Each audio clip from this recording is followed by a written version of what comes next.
What's a happening YouTube? Wild Studios here, and today we're going to do something a little bit different. My last couple of videos were performance comparisons, UE5, they were very tech heavy. So today we're going to take a step back, and I'm going to go back to what I've done in the past, where I've talked about, the industry and trends and where things are and the mass, the money pit of the mass media and what agenda they're trying to shove down everybody's throats. um, Excuse me. But anyway, in the past, I've said, you're going to hear something from the mainstream media and you're going to hear something from the quote unquote established old money, and then you're going to hear the truth. And I've been talking about this amongst my colleagues, and if you've been in this industry working, you see the trend. People are getting laid off. People are being told that the industry's in shambles and things are horrible, this, that, and the other. But then you have these breakouts like our Raiders and Silt Song and Expedition 33. And the truth of the matter is if, like in my previous videos, you'll have hardware manufacturers, AMD, NVIDIA, and then people like Unreal. I love them to death, but, what that engine, the software is actually doing. And you can see that in my previous video, I said we were in a state where there wasn't that harmony that you had during the 8th gen with Unreal Engine 4. So in the 9th gen, you have a brand new engine. You have studios getting used to a new rendering workflow. You have the debacle that has been UE5, Borderlands 4, cough, cough, Outer Worlds 2. You have performance issues. And then you have the successful ones. People who chose to stick with the tried and true technologies. Not that Arc Raiders stuck with UE4, but they did stick with RTX DDGI. And they did stick with physics versus chaos. So then you have your indie studios that are using more approachable indie engines like Godot. Are they staying with LTS version of Unity? Those kinds of things. So I ran across a video this morning and I figured it would be really cool. But yeah, just go check my facts here. If you go look at Steam sales over the last year, you'll see that indies are knocking it out of the park. They are closing the gap.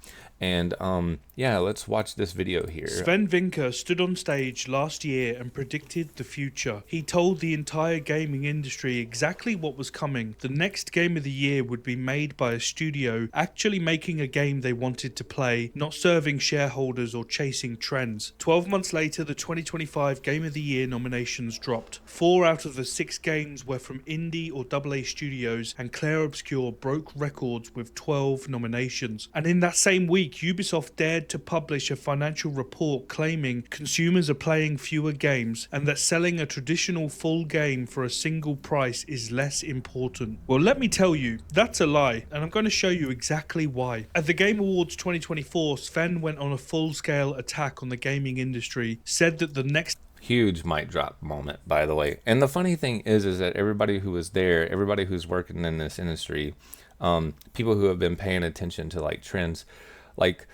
it's like that thing where it's, people with the money have the power, and no matter what is the truth, sometimes it's just either against company policy or it's too taboo to say, your livelihood and your career will go under fire. So when you're in a position where you own everything that you do, like this fella here, and you're on the right path and you're not answering to shareholders, then you can afford the liberties of speaking the truth, no matter how, evident it should be out of the gate, but there's no ramifications for it. Game of the Year would come from a team making the game they wanted to play, not chasing market share, not following some corporate roadmap, just making something special. And this isn't the only time. He recently warned against trying to make games faster and cheaper while charging more, said it's never worked before, and said if it's not fun, it's not worth it. The fact is, he wasn't... And that's the kicker here. All these, AMD, NVIDIA, Unreal Engine, the hype train is real. What they're doing, I appreciate what they're doing. We are reaching higher levels of fidelity that we've ever reached before in history. But it's come with its fair share of growing pains. You got TSR smear, you have DLSS artifacting early on in the early tech. You have AMD with their upscaling and its issues with their newer tech that's coming out now. Redstone that's supposed to eliminate a lot of that. But gamers are not blind, especially those of us who have been in the gaming industry for a while, since 2017, 2019, where we were getting native 1080p 144 hertz gaming. And we transitioned from forward rendering into deferred, and we started seeing TAA smear creep in, and people were, not very loud about it, but they were starting to say, what gives here? What changed? Why are we going from hardware AA to software AA? And now all these materials are leaning on it.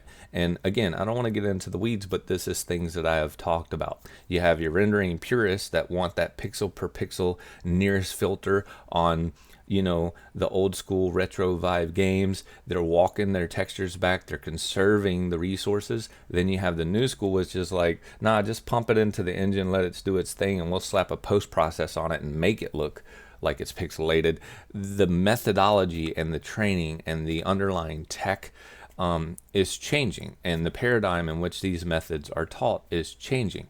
But at the end of the day, if you focus on fun, if you focus on, is the game fun, is it enjoyable, and is it a good product, and you're following that path, it doesn't matter.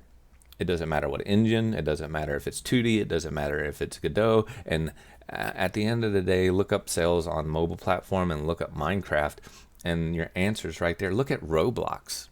That thing's like hideous in some regard, but kids are enjoying it because it's fun and it allows them a creative outlet. So fun is the underlying factor that is going to determine success, no matter what. And if you've been subject to a layoff in this industry, at the end of the day, if you're talented and you have a direction and you believe in yourself, just because AAA has all the money now doesn't mean, if you come together collectively, start something you believe in, and put a little bit of your time and effort and sweat equity into that goal, things won't turn around for you. Just being romantic about it, he was diagnosing a problem everyone who actually plays games already knew existed. The games that work come from teams who believe in what they're making, not from boardrooms optimizing for the highest level of profit. Sven showed us how simple it is to win, the right mindset, the right philosophy. Ubisoft, meanwhile, were too busy making excuses about how it's impossible to even bother trying. So let's talk about Ubisoft's most recent... And now, in their defense, I don't think Ubisoft is like doing this on purpose, right? So if the board members are forcing, because I mean, let's be real here. It's not like some principal and lead tech artist or some principal and lead designer or developer within this studio made these decisions, went up to the board member and said, this is what we're doing. Like, come on, let's be real here. What happened is top-down mythology, top-down mentality, and we have the money, we're in control, you're going to do what I say. That's what got pushed into the studio, more than likely. And if I'm wrong, then I'm wrong, and I apologize. But I'm based on my experience, that's usually how things go. And then whenever things fall flat and they don't do well, well, then, then the board members, then the stakeholders, then the shareholders come to the studio and ask, well, what happened? And instead of the answer being, well, you pulled all the strings, you made all the decisions, we executed on your vision, it's now they're beholden to give an excuse. And so they just reach, right? Oh, well, people aren't buying games anymore. They don't, the gaming industry is faltered. Have you seen the job market? Like, it's going to be whatever excuse that they can give. And 99.9% of the time, it's going to be on the backs of going, oh my God, I hope I don't lose my job. Okay? That's the reality here. An excuse, because it's actually hilarious. In their November 2025 financial filing, the one they have to send to their shareholders, they wrote this: the traditional full game model of selling a £50 to £60 game to a consumer as a one-time purchase continues to become less ubiquitous. Translation is, nobody wants to buy our games anymore. They went on to claim that consumers are playing fewer games, playing them for longer, and as a result, outside of a few notable exceptions, new games are struggling. And that's how they toss off the people like Silksong and Arc Raiders and Hades. Like, this is, yeah, again, they need an answer. They're like, how do we not lose our jobs? How do we stay working? How do I keep my career that I might have had for however long? And how do I not tick off the people that literally said, like, this is what we're doing and we're just executing on those actions?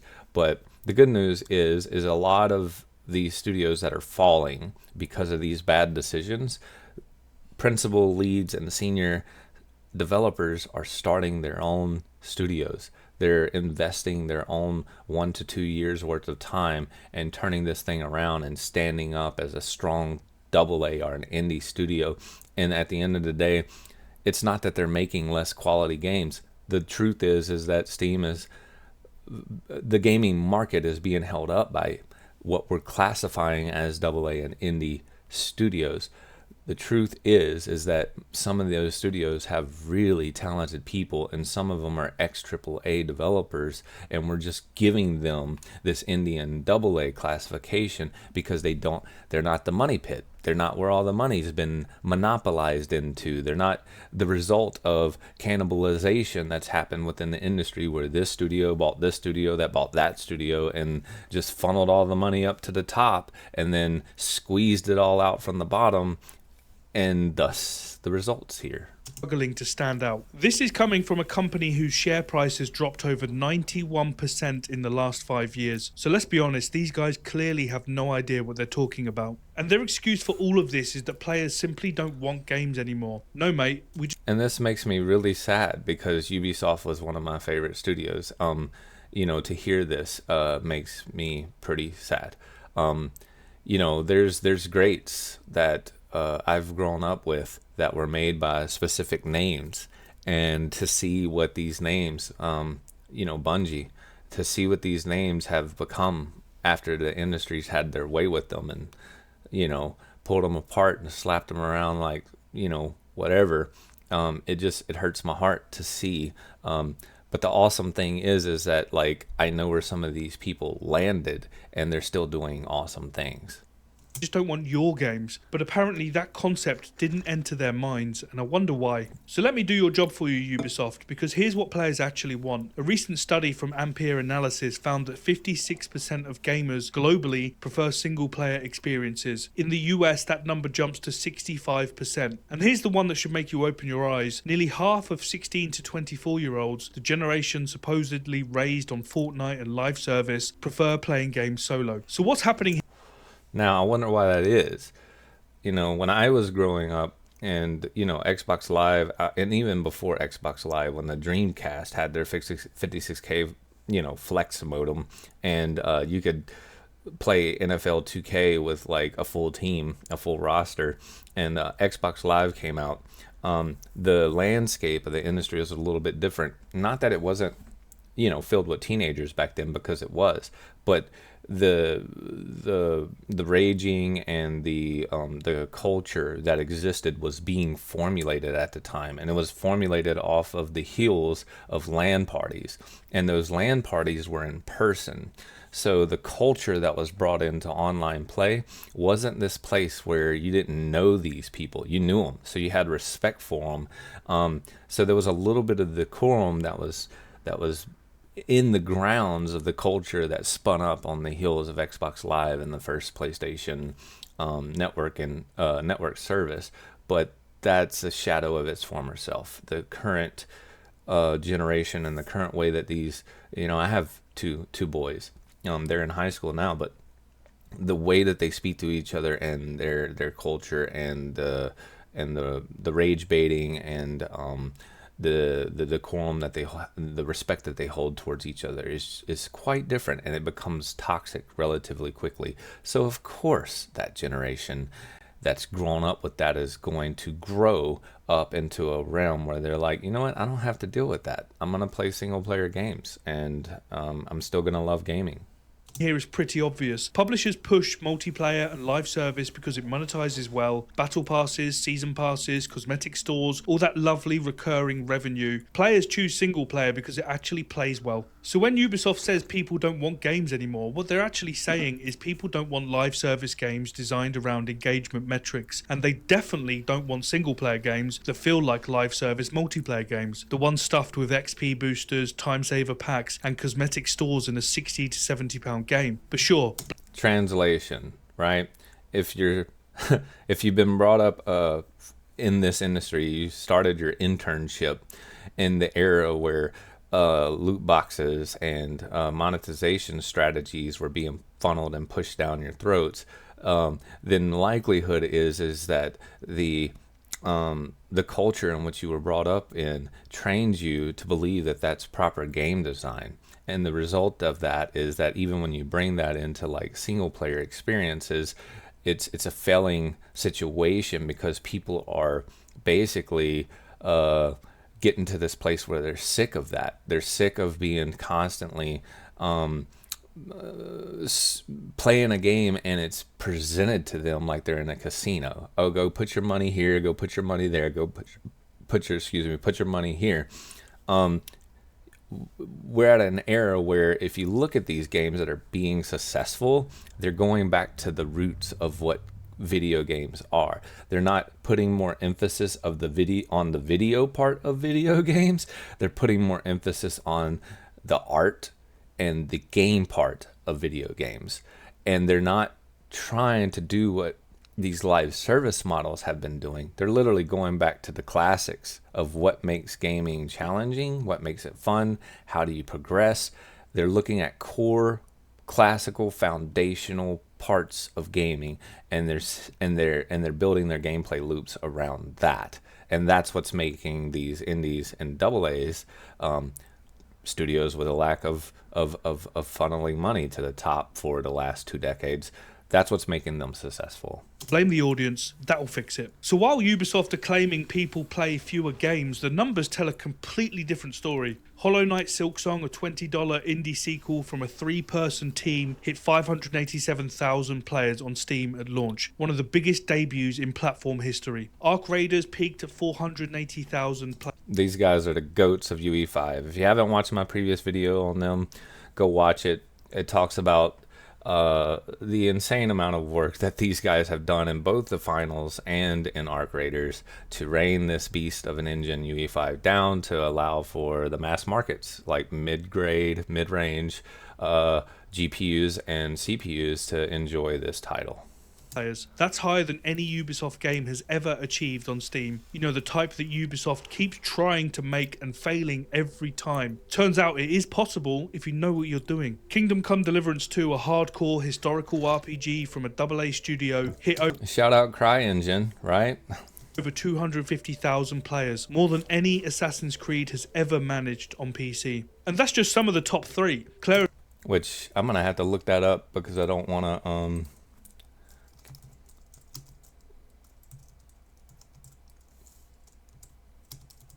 I don't want to speak untruths here. Yeah. Yeah, just making sure. Obscure, Megabonk, Hades 2 all crossed 100,000 concurrent players on Steam, all of them nominated for awards at the Game Awards. Meanwhile, Assassin's Creed Shadows, Ubisoft's flagship, their biggest franchise, peaked at 64,000 concurrent players and then disappeared off the face of the earth. Players aren't playing fewer games, they're just playing fewer Ubisoft games. Because the global games market revenue hit 188 billion in 2025, up around 3.5%. And while that was happening, Escape from Duckov, made by a 5-person team. If you haven't checked this out, like, you gotta go check this out. Like, it's a cool little, like, if you enjoy gaming with your family, it's fun. Sold 3 million copies. Palworld hit 15 million on Steam alone. Manor Lords, Chained Together. And speaking about the AA's versus the indies and people trying to keep that money where that money's at, right? Like, the whole Nintendo and Palworld thing is just crazy. If you haven't been following that, just, you know, I feel sorry for it. It's so dumb at this point, but you know, game mechanic patents are just that's a whole nother video. Enshrouded, each crossed over 3 million sales. Megabonk well over 1 million. Ball X Pit now over 750,000 sold. Indie games generated near... And look at, like, the majority of these games aren't focusing on the video part of video games. They go back to my Return to Retro series where I talk about put more emphasis and put more care on the game. A game is an interactive entertainment medium. It's all about interactivity. And when you start focusing on videos too much, now you're competing with like Netflix and theater. You have a medium for that. People don't need a $2,000 GPU to watch an amazing video. People are in the gaming space to game. Plain and simple. Make it run well. Make it look good in motion. Get rid of all of the artifacting tech. Go back to the basics of rendering a solid pixel perfect image and make it run well on the majority of the market's systems and make it feel good. That's what it's about. Feeling. When you're interacting with something, you form a harmony between your input and the feeling of that experience. Make it feel good.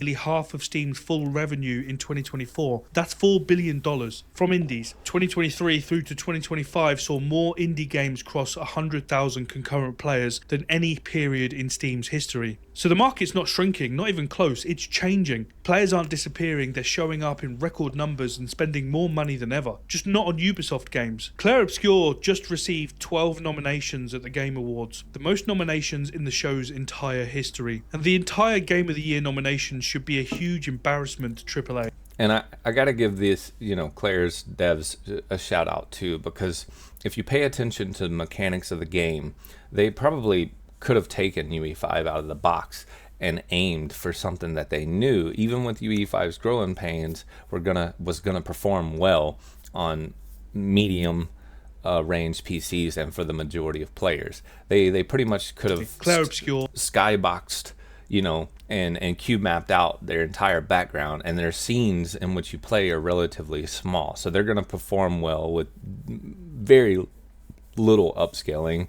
And if you have a upward 40 series or 50 series, you don't need any upscaling. So they understood what their limitations and their constraints were, by the way, the heart of what video gaming is all about and the heart of what development is all about. You understand your constraints, and then you rein your design and your development choices into those constraints that allows you to get from point A to point B quickly and deliver a solid product.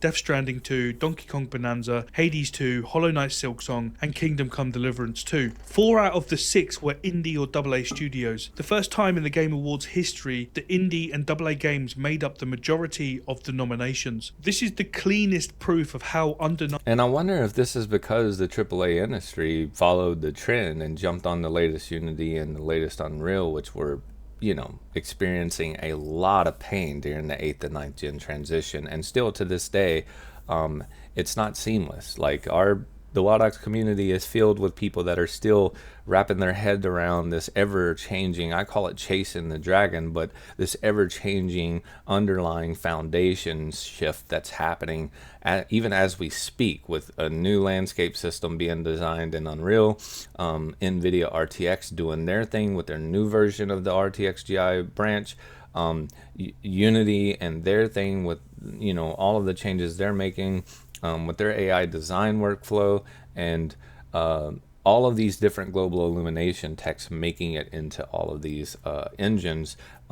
The foundational structure of like the paradigm that devs use to develop games, those that have tried to follow these new techs, seems to have suffered a little bit, right? And who's going to jump to that first? Well, the people who have the money to invest in that and to put the time in that and are banking on that being the future, where the AAA and the indie industry they're just going to keep doing what they know already works, and they're going to take less risk on the tech, and they're going to take more risk on what matters, the gameplay. this year has been from games from small studios, and how utterly toilet water it's been for AAA. And surprising precisely nobody, Ubisoft didn't get a single nomination. In fact, their last Game of the Year nod was Assassin's Creed Odyssey back in 2018. So circle back to what Sven said a year ago, that the next Game of the Year would come from a team making the game they wanted to play, not chasing market share or serving shareholders. He called it perfectly. The awards are proving it, the player counts proved it, the sales proved it. Ubisoft claimed new single price games can't stand out, and I call BS. But something else happened with the Game Awards nominations that tells you everything you need to know about the difference between these studios. Megabonk, the solo dev game that hit over 100,000 concurrent players, was nominated for Best Debut Indie Game, and the developer withdrew himself from consideration. His reason is that he'd made games before under different names, so technically this wasn't his debut. He didn't want to take recognition away from actual first-time developers. And that's unprecedented in the Game Awards history. A developer turning down... Oh, you mean that, like, people with actual ethics and morals exist in game development? Yeah, the truth is they exist in game development even at the AAA level. But it's not those guys pulling the strings and making the decisions. So, I get what this video is doing.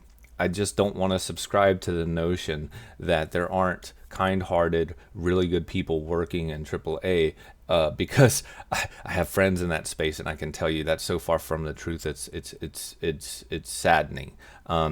But the reality is there is a paradigm shift that's happening. The indie and AA space is growing, and just like this fella here said, I'm not going to take credit for a nomination where they're saying that this is a breakout first time game, because this fella likely have contracted for AAA studios or has likely been in the AA space, so he pulled his nomination and allowed someone else that opportunity.